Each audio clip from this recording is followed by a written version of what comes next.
1,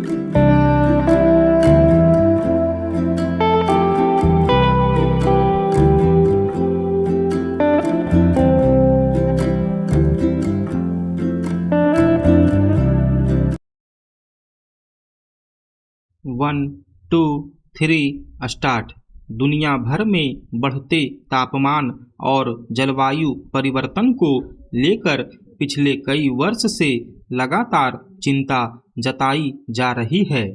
अब इसकी वजहें स्पष्ट हैं, मगर मुश्किल यह है कि जब भी उन वजहों को दूर करने की बात आती है तो विकसित देश अपनी भूमिका को कम करके पेश करते हैं और इसके हल के लिए उठाए जाने वाले कदमों को लागू करने की जिम्मेदारी विकासशील देशों पर थोप देते हैं।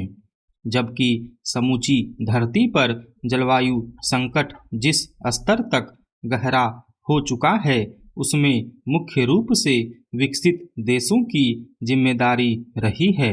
इसके बावजूद इस मसले पर अंतर्राष्ट्रीय स्तर पर आयोजित हर बैठक या सम्मेलन में तीसरी दुनिया के या विकासशील देशों ने समस्या के समाधान को लेकर अपेक्षित गंभीरता दिखाई है।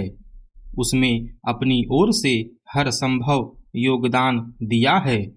इसी को इंगित करते हुए प्रधानमंत्री ने विकास देशों को अपेक्षित जलवायु वित्त पोषण और प्रौद्योगिकी संबंधी हस्तांतरण सुनिश्चित करने का आह्वान करते हुए कहा कि इस पर गौर किया जाना चाहिए कि इन देशों ने जलवायु संकट बढ़ाने में कोई योगदान नहीं किया है। इसके बावजूद वे इसके समाधान का हिस्सा बनने के इच्छुक हैं। दरअसल COP28 में भाग लेने दुबई गए प्रधानमंत्री ने एक तरह से जलवायु संकट पर विकासशील देशों के सामूहिक रुख को प्रतिनिधि स्वर दिया है। सच यह है कि बढ़ते तापमान और उसकी वजह से पैदा होने वाली पर्यावरणीय समस्या के पीछे विकसित देशों की ही भूमिका ज़्यादा है। खासकर कार्बन डाइऑक्साइड के उत्सर्जन को लेकर दुनिया भर में विशेष उपायों को अपनाने या लागू करने पर जोर दिया जाता है। इस समस्या के बढ़ने में अपनी बहुत बड़ी जिम्मेदारी न होने के बावजूद कार्बन उत्सर्जन कम करने को लेकर जब भी कोई मानक तय किया गया, उस पर अमल के लिए विकासशील देशों ने अपनी ओर से हर संभव उपाय किए, सरोकार जताया, जबकि विकसित देशों ने अलग अलग कारण बताकर इसमें भागीदारी निभाने को लेकर टालमटोल ही किया।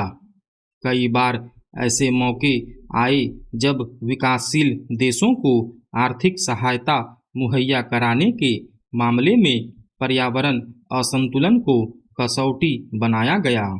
इसे रेखांकित करते हुए प्रधानमंत्री ने भी कहा कि जलवायु वित्त पोषण पर प्रगति इस मसले पर जरूरी कार्रवाई पर बढ़ती महत्वाकांक्षाओं के अनुरूप दिखनी चाहिए। यह किसी से छिपा नहीं है कि जलवायु परिवर्तन एक सामूहिक चुनौती है, जिससे निपटने के लिए एकीकृत वैश्विक प्रतिक्रिया की आवश्यकता है। जहां तक भारत का सवाल है, नवीकरणीय ऊर्जा, ऊर्जा दक्षता और संरक्षण वनीकरण जैसे कई क्षेत्रों में भारत की उपलब्धियां इसकी प्रतिबद्धता का सबूत है। यह सब दरअसल जलवायु संकट या बढ़ते तापमान की समस्या को दूर करने के लिए कार्बन उत्सर्जन को कम करने के लक्ष्य से उठाए गए कदम हैं। भारत के अलावा भी विकासशील देशों ने अपनी सीमा में इस मसले पर योगदान दिया है, ताकि इस वैश्विक चिंता से निपटने में मदद मिल सके।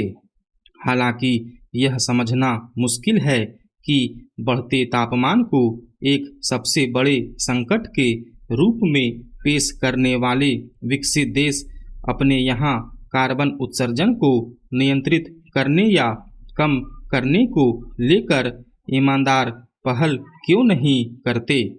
जरूरत इस बात की है कि जिन विकासशील देशों में इस समस्या के हल को लेकर अपेक्षित गंभीरता दर्शाई जा रही है, उन्हें वित्तीय सहायता मुहैया कराई जाए। मगर जलवायु संकट में कमी तब तक संभव नहीं है जब तक विकसित देश इस दिशा में जरूरी इच्छा शक्ति के साथ काम न करे। स्टॉप।